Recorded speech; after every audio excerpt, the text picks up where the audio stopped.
Waste Bengal Shri रीताप्रता Banerjee.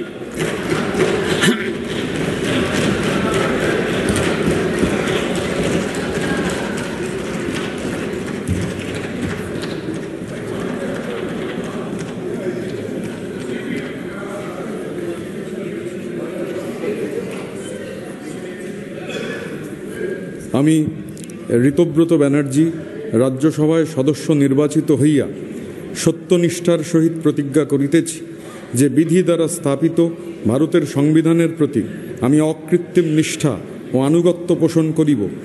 আমি ভারতের সার্বভৌমত্ব ও অখণ্ডতা রক্ষা করিব এবং যে কর্তব্যভার আমি গ্রহণ করিতে উদ্যত হইয়াছি তাহা নিষ্ঠাপূর্বক নির্বাহ করিব। জয় বাংলা।